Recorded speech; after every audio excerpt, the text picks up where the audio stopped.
Mpox, previously known as monkeypox, is a virus that has been affecting many different communities, including the LGBTQ+ community. It is a virus that is transmitted to close, intimate contact, usually skin to skin.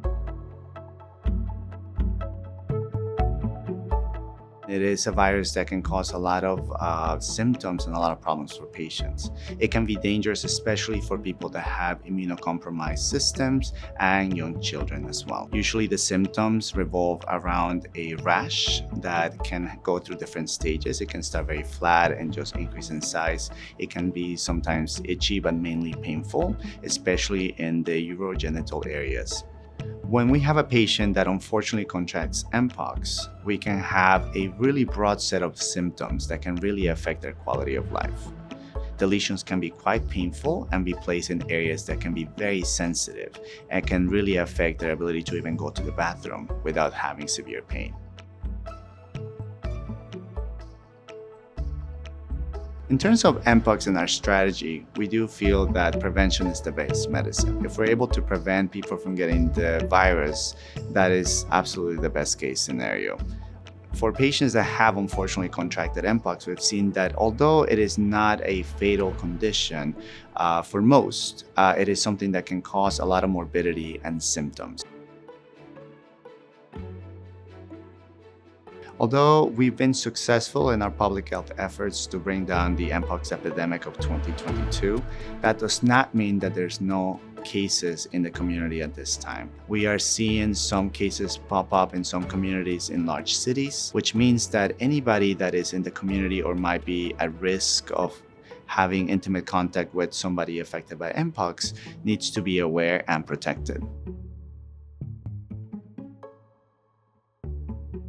The prevalence of Mpox can vary significantly based on where you practice. So if you practice in an area that's a little bit more remote, that maybe doesn't have as many LGBTQ+ patients, or patients that might be considered higher risk of contracting this condition, then you may be more likely to see more broad symptoms and not really have that as the first thought in your mind in your differential diagnosis. Going back to the sexual history taking piece of this, if you find different risk factors that your patient may meet that may increase your pretest probability of this patient presenting with Mpox, I think that's a really key part of your interview, especially if you notice that the symptoms are a bit atypical.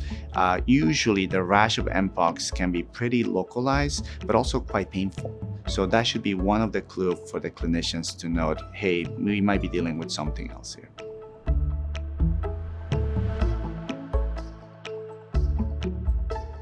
Testing for Mpox is based on symptoms mainly. So if you have a patient that has the risk factors, they are part of a community that's disproportionately affected by it, they have some of the prodrome symptoms, flu-type illness, and they have a typical rash, you should have a high index of suspicion for that. The best way to test for it is actually using a PCR-based swab on the lesions and sending it to the appropriate laboratories for prompt testing.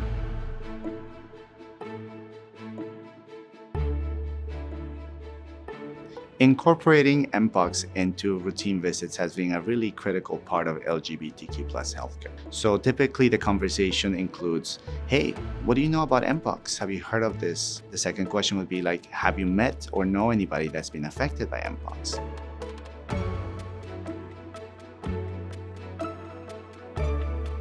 And then after that, you can ask them if they thought about or have received the vaccine in the past. You will be surprised in the number of people that either don't know what Mpox is or don't know that they might be at risk of contracting it. When talking about the Mpox vaccine, I like to emphasize that it is a safe vaccine that does not have a lot of interactions or contraindications for people. I let them know that the vaccine is highly effective in preventing getting Mpox, or if you happen to get it, it can prevent severe symptoms. It is a 2-dose series vaccine separated by 28 days, and currently there's no boosters that are recommended. One key lesson from Mpox, I think, has been identifying key subsets of patients that may be presenting in your clinics that may really greatly benefit from the vaccine.